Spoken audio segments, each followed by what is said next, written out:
You're watching NewsX. I'm Uday Pratap Singh. Our big focus: the government of Maldives has suspended 3 ministers, namely Mariyam Shiuna, Malsha and Hassan Zihan. This development, of course, comes as these ministers were under fire for passing derogatory remarks and hurling insults at Prime Minister Narendra Modi following his visit to the Lakshadweep Islands. Earlier, PM Modi had taken to Twitter to showcase a glimpse of his experience in the Indian archipelago, describing it as exhilarating. As netizens were abuzz with praise for the stunning beauty of Lakshadweep and were discussing visiting the islands as tourists, ministers of the Muizzu government in Maldives lost no time to trade barbs. Provocative remarks were made by Maldivian ministers, from claiming that India has a delusional idea of competing with Maldives to abusing PM Modi and calling him a clown and puppet. Provocative, certainly. Even as former President of Maldives, though, Mohammad Nasheed urged Muizzu to disown the appalling language, and now clearly, of course, action has finally been taken. Well, I remember, of course, Maldives has been provoking India from, of course, urging India to withdraw troops, to not renewing the Hydrograph Pact, and visiting Turkey as the first nation after taking office, to sending as vice president to China, even as the Colombo security conclave was underway. Well, clearly, of course, many are wondering what path is Maldives taking. Joining us at this point is Major General Dhruv Katuch, defense expert. We also have Brigadier Shardendu, international affairs expert, joining us live. Captain Sham Kumar, Indian Navy warship captain, is live with us. Also with us is Madhav Nalapat, editorial director of the Sunday Guardian. Let me begin with you first, Madhav Nalapat. Clearly, it seems that better sense has finally prevailed after these provocative remarks. Finally, action being taken by the government. These 3 ministers now being suspended, sir, after the outrage grew. Uday, this is a merely cosmetic gesture, and I wouldn't read anything into it beyond cosmetics, meant to fool Indian public opinion, and of course it's not going to fool the Indian government. The reality is, it is President Muizzu himself. You checked some of the venomous remarks he has made about India during the election campaign, and since the campaign, his actions. The remarks were totally venomous against a neighbor that has always stood by Maldivian democracy, has always helped the Maldives economically, diplomatically, and in every other way.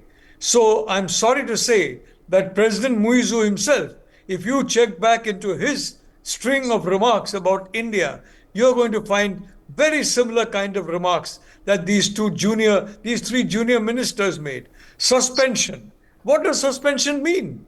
They should have been sacked. They should have been dismissed from the government. So you suspend them today, and then quietly, when the headlines have died down, you reinstate them. That is all that it means. It's a purely cosmetic gesture, I can tell you. And the fact is, yes, I think not only India, but the countries, democracies across the world need to be a little more cautious about the Maldives, because I have got information, for example, that unknown to the Maldivian authorities, there have been visitors visiting the exact 5-star and 7-star locations, where you have visitors from Europe, visitors from North America, and of course visitors from India, and very quietly ensuring that devices are placed in these rooms that can listen to the conversations taking place there. The Maldivian authorities will probably not even be aware of that. But this is but the fact is, when you embrace an authoritarian power, when you embrace the CCP, a party that will stoop to any level to get what it wants, you are going to get this kind of trouble. So I am hearing information that it is, frankly, given the open access that Muizzu has given to elements in the CCP, including the PLA, whether in plain clothes or otherwise. Yes, I think all democracies need to think twice before planning a vacation in the Maldives, where influential people are concerned. Influential in terms of finances, influential in terms of political power, influencers in terms of being social influencers, because the fact is, this red carpet to the CCP and to elements of CCP, and how can Muizzu give an assurance that they will not be misused, when all across the world they have been misused? So yes, Muizzu unfortunately has encouraged certain extremist groups to go to basically, ramp up this anti-India rhetoric. And may I remind you, in conclusion, Uday, that the Maldives may be a very small country in terms of population, but it had a significant number of members of ISIS, Daesh, and some of these individuals are still Daesh members, but they're, in a sense, in hibernation. And now possibly they may be coming out again with encouragement from powers that are hostile to democracies. So yes, the Muizzu government is bad news for the Maldives. And I can tell you, it's certainly not good news for Maldivian tourism. Prime Minister Modi's Lakshadweep visit has nothing to do with the Maldives. Lakshadweep is a beautiful, very, very beautiful part of India. And as Prime Minister, he is entitled to go there. And he has gone there. And he has posted some photos of himself there, or others have posted that. What's wrong with that? There is absolutely no relationship with the Maldives in these photographs. And if some people in Twitter said something, well, Twitter says a lot of things. So that was only an excuse to launch an anti-Indian tirade. And may I say that if you want to check on anti-Indian tirades, just check on what President Muizzu, the present president of the Maldives, has said throughout his election campaign. Please check on that. And then let me know what you feel, whether it's, these are tirades, these are anti-Indian, or these are neutral. This is a purely cosmetic gesture taken to protect the tourism industry in the Maldives, which is keeping so many Maldivian families going. And it's just a firefighting exercise. It's a cosmetic exercise. The basic fact is the problem comes from Muizzu himself. And that is clear from his stance now. His stance towards India, his stance towards China, his stance towards, I'm sorry to say, the same kind of social situation that led so many young Maldivians into a wrong path. Yes, absolutely. Let me, in fact, take that straight across to Major General Katoch as well. Major General Katoch, should this be just read as cosmetic action? Finally, some sort of steps being taken by the Maldives government after the storm grew wider, after social media outrage also grew, after the former president also came out with a condemnation. Sources indicate that even India was looking at taking this up. Finally, these three ministers suspended. What do you read into this decision and also this entire row as a whole, Major General Katoch? Well, thank you, Uday. Uday, to begin with, let me first state that what Professor Madhav Nalpat has said, I totally 100% agree with him. That is the start point. But I want to build further. When we are looking at this gamut of the relationship between India and the Maldives, go back for decades. Every single instance, the government of India and the people of India have been supportive of Maldives. Every single time. And every single time, the Maldivian government and their people have betrayed India. And I find this astonishing. We go out of our help to assist this country, which has a population of 5 lakhs or so. If they run short of water, we supply the water. If they run short of food, we supply the food. If they have a natural disaster, we send and reinforce them out. And what do we get in return? Bitter poison. I think we need a rethink of how do we deal with them. Now, China will get these same people, their president and their other ministers, and whip them in the public. And they will still praise China. I think we have to relook at what we are doing with this particular country. It is unacceptable. Now, coming down to the statement of this minister, she's a deputy minister. I don't know what her suspension really means. She may not be a deputy minister today, but then she'll come back tomorrow. Now, this minister, this woman, it is not just making a statement, it was filled with venom. You know what she said? This clown and puppet, a puppet of Israel, it is filled with venom, and it clearly indicates her deep-rooted radicalization and Islamist mindset. I think the Islamic State will be proud of her. But besides that, I don't think anybody will be proud except those who follow in the path of terrorism. She is something akin to a terrorist. What she is doing. I mean, this sort of behavior is totally unacceptable. by directly hitting out at the Prime Minister of a neighboring country who has not even spoken a word about the Maldives. And then you come out with all this venom. So obviously she has been tutored. Somebody has told her, say it. And who are them? They are her backers from the Islamic State. Professor Madhav Nalpat has already stated there are enough elements of the Islamic State there, and it is their backers who are really supporting this woman. She is radicalized. But there's another point I want to make about this radicalization. I think very few people know, in India at least, the panelists will certainly know, but I'm talking about the general public, that as per the constitution of this country, if you have to be a national of Maldives, you have to be a Sunni Muslim. It's written down in the constitution. Now, that is the next step is radicalization. So that means if a chap is a Shia Muslim, she or he cannot become, will never get the nationality of that country. So they have excluded everybody. It's a very exclusive society. Now, I went there on a family holiday a few years back. There was an undercurrent of hostility amongst the Muslim population there. I'll be very straight. There is that feeling, that the Islamic world, that anything which is not Islamic, we hate. Then we went to the island, which was, of course, better run. It was run by an Indian. The staffing was by Indians. And the hospitality was superb. But you look at what the Maldivian public is. They are radicalized. And I'm afraid that is a fact of life. Then we have this member of parliament of theirs, this chap called Zahid Ramiz. And what an insulting statement he makes. He says the idea of competing with us is delusional. I would like to tell him and every single Maldivian, don't even think of comparing your tourist industry to the Indian tourism sector. You aren't even 1%.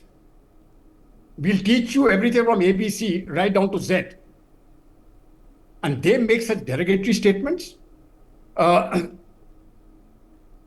He goes on to say that, their services are excellent and Indian services cannot compete. And you can make out with the smell, which means that, when you go to an Indian group, it smells.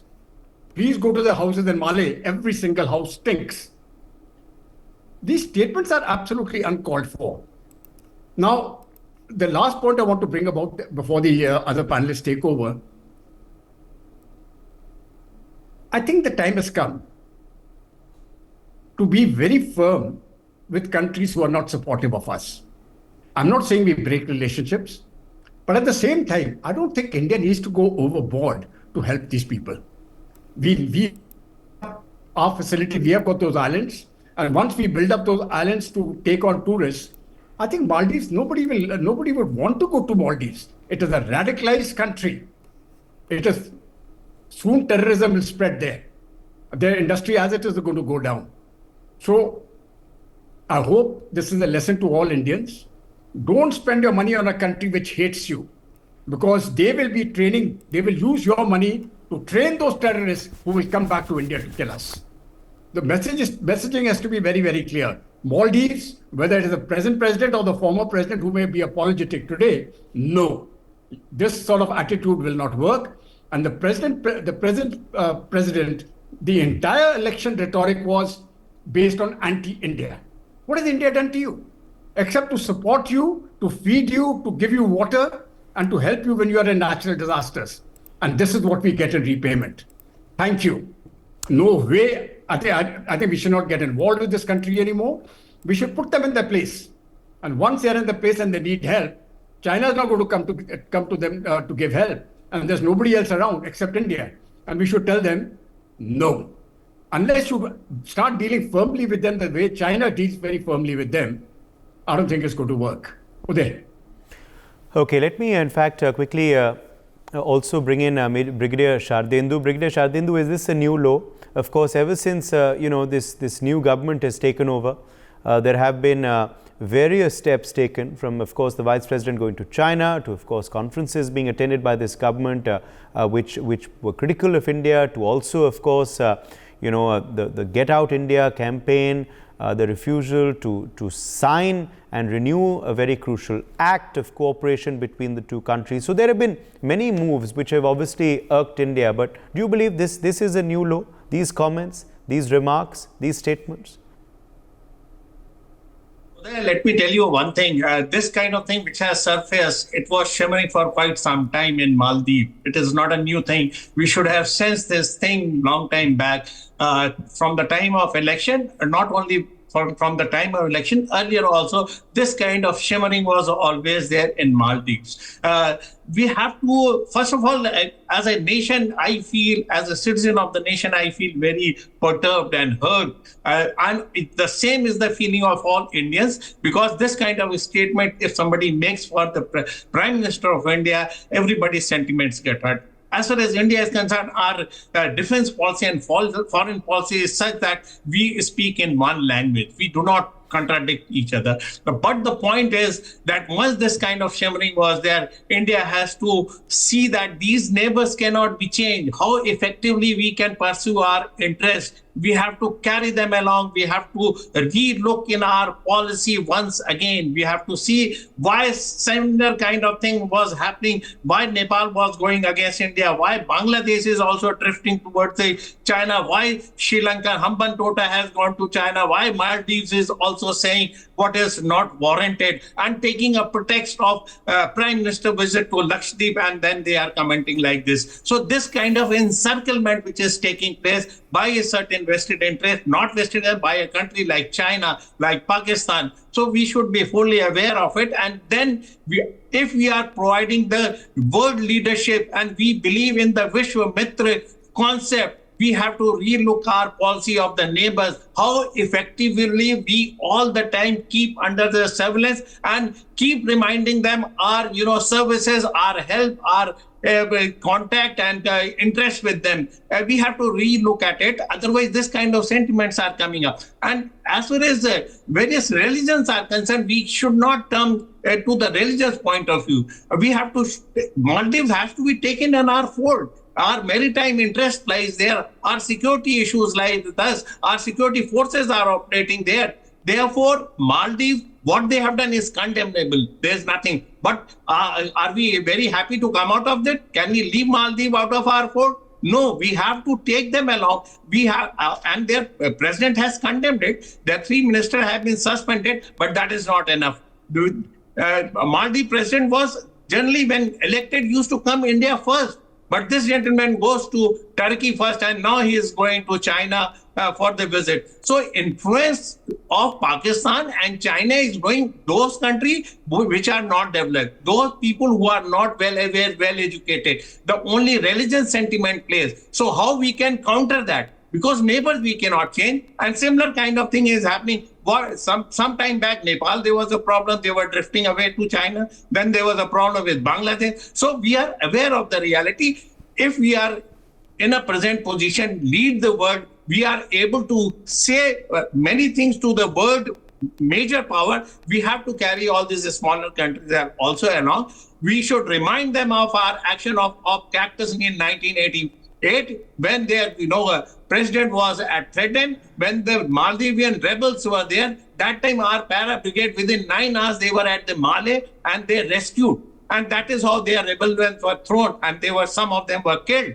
And later on, we provided them when there was a water crisis. That time also we had them. When there was a tsunami, that time also we had. And at the time of COVID, recently, we provided all the help. We provided the vaccination to them. Therefore, when our interest lies there, when we are totally proactive, then our Ministry of External Affairs, then our diplomat, then our ambassador, they should exert, they should time and again keep reminding them of our presence, this thing. We cannot lose these smaller countries if we have to exist, because they play a very important role. They cannot be changed. They will always create this sort of a problem for us, and they'll anti-India sentiments they will generate. First, based on religion. Second, based on economic. Third, based on awareness. Fourth, because of the external influences like China and Pakistan. And radicalization, which is taking place, it is because of education. So what we can do, we can interact more, we can send more team, we can make them not dependent, but the equal partner in that. And our interest should always be there. Our Minister of External Affairs, all these embassies should play a very, very active role. I'm not blaming anyone. that is their level which shows that they made comment like this about our Prime Minister. They probably got threatened that their tourism will get affected if Lakshadweep comes as a major tourist spot. But that is a very short-sighted effort. But this kind of chimney, you must have seen that when they did not sign the hydrographical survey renewal, that time also we have got the hint that, look, they are trying to drift away. Our intelligence agency should keep on feeding us that influence of ISI and China, what is happening there. We have to we may not react to that, but our intelligence should be good enough to influence the thing. Therefore, that is how you are regional power. Otherwise, if you remain isolated with your own affair, you don't look after Maldives, what is happening inside, what our intelligence fails. Whenever this kind of election takes place, the pro-Indian government sort of a thing should be established if we are superpower. If you let loose, then this sort of a thing will happen where every time we have to be cornered.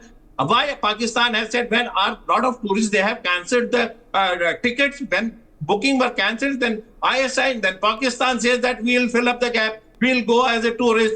They are ready to jump. They can always fill the gap created by us. Therefore, what I am trying to say is that Maldives government should always be such that should be talking of the Indian language. If we are able to establish this sort of a thing in Maldives or all neighboring countries, then we are superpower and then we can look after each other. Our bilateral relations should be like this. Right now, what is happening is very, very disturbing. I do not take it lightly because Maldives is a very, very important country in the Indian Ocean. See our maritime interests. What happens when it goes to China? Then the entire Arabian Sea is affected. As it is, there is a problem in Red Sea and Gulf of Aden.